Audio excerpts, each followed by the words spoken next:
Presiden Joko Widodo menyatakan penutupan KTT G20 berhasil menghasilkan Bali Leaders Declaration.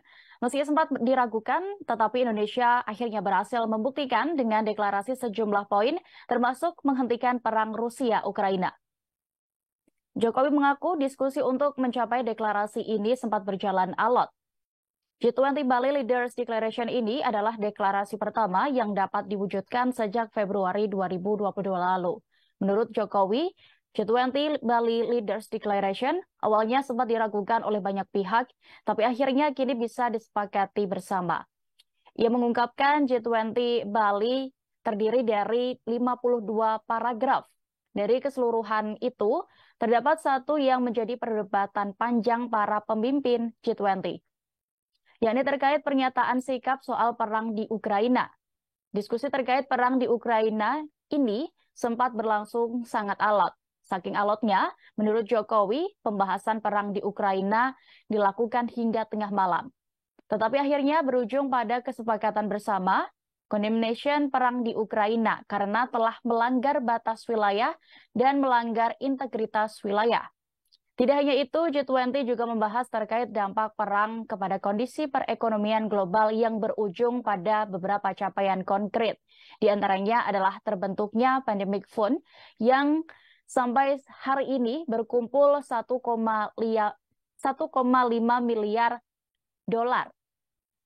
Kemudian pembentukan dan operasionalisasi Resilience and Sustainability Trust atau RAST di bawah IMF sejumlah 81,6 miliar dolar untuk membantu negara-negara yang menghadapi krisis. Serta Energy Transition Mechanism, khususnya untuk Indonesia, memperoleh komitmen dari Just Energy Transition Partnership sebesar 20 miliar US dollar. Terkait ini, Rusia pun juga memuji deklarasi pemimpin Group of 20 atau G20. G20 Bali Leaders Declaration dinilai Rusia sebagai sebuah teks yang berimbang. Dokumen itu pun juga mencatat adanya pandangan lain dan penilaian yang berbeda mengenai situasi dan mengatakan bahwa G20 bukanlah forum untuk menyelesaikan masalah keamanan.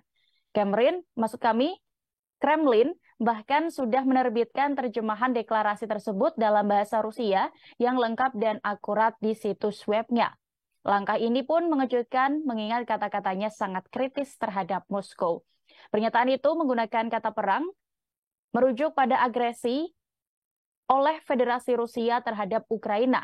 Juga menyebutkan tuntutan dari sebagian besar anggota G20 untuk penarikan penuh dan tanpa syarat pasukan Moskow dari wilayah Ukraina. Dan pemulihan dunia yang inklusif dari pandemi. Berbagai tantangan baru muncul yang bukan hanya menghambat pemulihan, namun juga dapat mengancam dunia terjerumus ke krisis yang lebih dalam. Sebagai presidensi G20, Indonesia telah mengupayakan berbagai solusi terbaik selama 1 tahun kepemimpinan. Alhamdulillah hari ini kita dapat mengadopsi dan mengesahkan G20 Bali Leaders Declaration.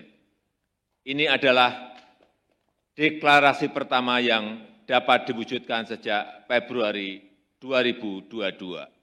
Saya menyampaikan penghargaan yang setinggi-tingginya kepada semua yang hadir yang telah memberikan fleksibilitasnya sehingga deklarasi dapat disepakati dan disahkan.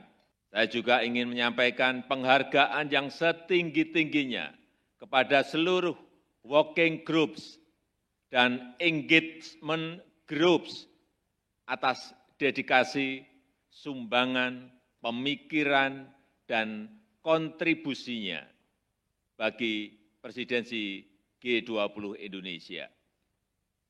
Selain deklarasi, presidensi Indonesia juga menghasilkan konkret deliverable yang berisi daftar proyek kerjasama negara anggota G20 dan undangan. Proyek kerjasama inilah yang akan membantu membumikan kerja G20 lebih dekat dengan rakyat. Terima kasih sudah nonton. Jangan lupa like, subscribe, dan share ya.